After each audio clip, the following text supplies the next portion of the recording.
Hello friends, welcome to my YouTube channel the web education. So friends, এই মুহূর্তে তোমাদের জন্য একটা বিগ ব্রেকিং নিউজ। সেটা হচ্ছে কাল কলকাতা হাইকোর্টে ডাব্লিউবিপি নিয়োগ সংক্রান্ত 5টি হাই ভোল্টেজ মামলার শুনানি হতে চলেছে।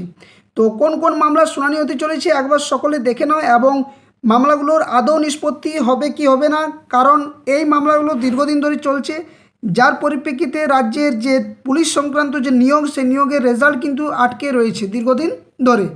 তো এই মামলাগুলো কালকে বিচারপতি অমৃতা সিনহা ম্যামের ডিভিশন বেঞ্চে কিন্তু মামলাটি শুনানি হতে চলেছে, এবং সেখানে এই মামলাগুলো পরপর সিরিয়াল নাম্বার হিসাবে রয়েছে।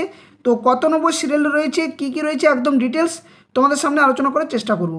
তো সকলে ভিডিওটা শেষ পর্যন্ত দেখবে, আর যারা চ্যানেল নতুন ভিউয়ার্স রয়েছে অবশ্যই বলবো চ্যানেলটি সাবস্ক্রাইব করে পাশে থাকা বেল নোটিফিকেশন করবে এই ধরনের সমস্ত গুরুত্বপূর্ণ নিউজ, কেস আপডেট, নোটিফিকেশন সংক্রান্ত তথ্য পাওয়ার জন্য। তো চলো একবার দেখে নেওয়া যাক। তো দেখো, কালকে মোট যে 5টি মামলা কিন্তু শুনানি হতে চলেছে। একটা ফার্স্ট, যেটা 15 নম্বর সিরিয়াল রয়েছে, যার কেস নাম্বার WPA 2877/2026। এটা হচ্ছে EWS কেস সংক্রান্ত মামলা। তারপরে 22 নম্বর সিরিয়ালে রয়েছে WPA 6594/2026। এটা হচ্ছে এক্স সার্ভিসম্যান কেস সংক্রান্ত যে মামলা সেটা। তারপরে 23 নম্বর সিরিয়ালে রয়েছে WPA 6624/2026। এটা হচ্ছে ওবিসি কেস সংক্রান্ত মামলা। তারপরে সিরিয়াল নাম্বার 29-এ রয়েছে WPA 9538/2026 স্পোর্টস কেস যে সংক্রান্ত কোটার সেই মামলা। এবং 30 নম্বর সিরিয়াল রয়েছে WPA 9541/2026 সিভিক কেস সংক্রান্ত মামলা। তো এই 5টি মামলা রয়েছে। আমরা এবার যে কলকাতা হাইকোর্টের যে অ্যাপিলেটেড ওয়েবসাইট, সেখানে যদি আমরা দেখি তাহলে বুঝতে পারবো। তো এটা হচ্ছে কলকাতা হাইকোর্টের যে অ্যাপিলেটেড ওয়েবসাইট, অর্থাৎ কালকে কোর্ট নাম্বার 18-তে সিঙ্গেল বেঞ্চে মামলাটি শুনানি হবে 10:30 থেকে। অনারেবল জাস্টিস অমৃতা সিনহা ম্যামের বেঞ্চে এই মামলাগুলো শুনানি রয়েছে। তো আমরা যদি নিচে দিকে স্ক্রল করি তাহলে দেখতে পাবো কত নম্বর সিরিয়ালে মামলাগুলো শুনানি রয়েছে। তো এখানে আমরা চলে এসেছি প্রত্যেকটা। এখানে আপগ্রেড যে মোশন সেখানে দেখা যাচ্ছে প্রথমত এই আপগ্রেড মোশনের মধ্যে 15 নম্বর সিরিয়ালে রয়েছে কোনটা না, state of Sudipta Chakraborty versus state of West Bengal and others মামলা। এটা হচ্ছে EWS কেস সংক্রান্ত মামলা। নেক্সট তারপর রয়েছে 22 নম্বরে, নিচে দিকে স্ক্রল করলে 22 নম্বর রয়েছে এখানে একটা মামলা, যার কেস নাম্বার এখানে দেখতে পাচ্ছ, Shankar Kari and others versus state of West Bengal and others মামলা।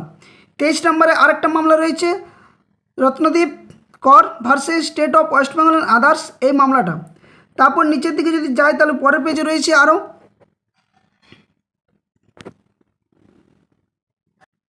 29 নম্বরে দেখো রয়েছে একটা সিরিয়াল নাম্বারে, সেটা হচ্ছে Rakesh Ghosh and others versus state of West Bengal and others মামলা। এবং 30 নম্বর সিরিয়াল রয়েছে Subrata Mallick and others versus state of West Bengal and others. এই মোট কিন্তু 5টি মামলার WP যে কেস সংক্রান্ত সেই মামলাগুলো কিন্তু আগামীকাল অর্থাৎ 15ই যে জুন সেই মামলাগুলো কিন্তু শুনানিতে চলেছে।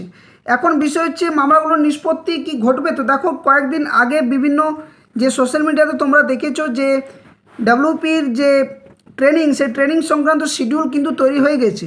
তো এক্ষেত্রে বলা যায় যেহেতু এটা জুন মাস, এবং জুন মাসের কিন্তু মধ্যেই আশা করছি সমস্ত যে কেসগুলো সেগুলো মিটবে। এবং আগামীকাল যদি রাজ্য সরকার তরফ থেকে যিনি অ্যাডভোকেট রয়েছেন তিনি যদি উপস্থিত থাকে তাহলে অবশ্যই মামলাগুলো নিষ্পত্তি ঘটবে, বা কিছু একটা হয়তো আরেকটা হিয়ারিং হতে পারে। কিন্তু এই মুহূর্তে দাঁড়িয়ে, কারণ দীর্ঘদিন ধরে মামলাগুলো শুনানি চলছে, এবং যেহেতু রাজ্য সরকারের পালাবদল ঘটেছে, সেক্ষেত্রে মামলাগুলো খুব দ্রুত নিষ্পত্তি ঘটাটা আবশ্যক। কারণ এরপর পরবর্তী আবারও কিন্তু ভ্যাকেন্সি WP, কলকাতা পুলিশ বা জেল ওয়ার্ডার বা আরও এক্সাইজ কনস্টেবল, এক্সাইজ SI, এই সমস্ত যে গুরুত্বপূর্ণ নিয়োগ সেগুলো কিন্তু হবে। তোমরা জানো এটা নিয়ে রাজ্যের মুখ্যমন্ত্রী নিজেও কিন্তু বলেছিলেন যে পরবর্তী ক্ষেত্রে আবারও 20 থেকে 25,000 WPর যে বিভিন্ন ক্যাটাগরিতে বা বিভিন্ন ডিপার্টমেন্টে কিন্তু নিয়োগ হতে চলেছে।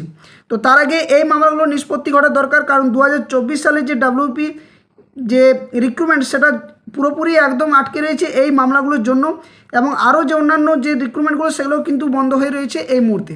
তো অবশ্যই আগামীকাল এই মামলাগুলো খুবই একটা গুরুত্বপূর্ণ পর্যায়ে রয়েছে, এবং আশা করছি দ্রুত এইগুলোর নিষ্পত্তি ঘটে তোমাদের যে রেজাল্ট সেটা কিন্তু দ্রুত পাবলিশ হবে। এখন দেখার বিষয় কালকে কি তথ্য উঠে আসছে, মামলা শুনানি বা কোন পথে যাচ্ছে সেটাও কিন্তু এখন গুরুত্বপূর্ণ বিষয়। তো অবশ্যই কালকের আপডেট তোমাদের সামনে আমি শেয়ার করার চেষ্টা করব। এই ধরনের আপডেট পাওয়ার জন্য চ্যানেলটি সাবস্ক্রাইব করে রাখবে এবং পাশে থাকা বেল নোটিফিকেশন করবে, যাতে করে গুরুত্বপূর্ণ আপডেটগুলো তোমাদের সামনে শেয়ার করতে পারি। আর যদি প্রত্যেকটা কেস সংক্রান্ত ডিটেলস জানতে চাও তো অবশ্যই আমি আলাদাভাবে ভিডিও বানিয়ে দেবো, কারণ এই মুহূর্তে ভিডিও বানানো একসাথে সমস্তটা করা একটা লেন্দি প্রসেস যাবে। তো প্রত্যেকটা কবে কি হিয়ারিং হয়েছে বা শুনানি কি রয়েছে, কোন পর্যায়ে রয়েছে, আদৌ কি 5টি যে মামলা 5টি মামলার নিষ্পত্তি ঘটবে কি ঘটবে না সেটাও কিন্তু দেখার বিষয়। তবে ইডাব্লিউএস যে কেস সংক্রান্ত মামলাটা সেটা কিন্তু আশা করছি মিটবে। আর ইডাব্লিউএসের সাথে সাথে যে এক্স সার্ভিসম্যান, এই দুটো মামলা কিন্তু নিষ্পত্তি ঘটবে। এখন মূল পর্যায়ে রয়েছে ডাব্লিউপির ক্ষেত্রে এই ওবিসি সংক্রান্ত যে মামলাটা বা নতুন যে ওবিসি রুলস, সেই রুলস রেগুলেশন মেনেই কি রেজাল্ট পাবলিশ করবে, এটাও কিন্তু এখন দেখার বিষয় হয়েছে সকলের মধ্যে। যদি নতুন রুলস রেগুলেশন মেনে ওবিসি যে নতুন ক্যাটাগরি, অর্থাৎ শুধুমাত্র ওবিসি ক্যাটাগরি হিসেবে এবি বাদ দিয়ে যদি করা হয়, তাহলে অনেক মামলাটা দীর্ঘায়িত হতে পারে, বা যে নিয়োগ সংক্রান্ত ক্ষেত্রে একটা অন্যান্য দিক দিয়ে কিন্তু একটা প্রশ্নচিহ্ন আসতে পারে। কারণ এর আগে ওবিসি এবি দিয়ে অনেকেই কিন্তু কোয়ালিফাইড করেছে এবং তারপর তারা যে মাঠ, সেই মাঠ কিন্তু ক্লিয়ার করতে পেরেছে।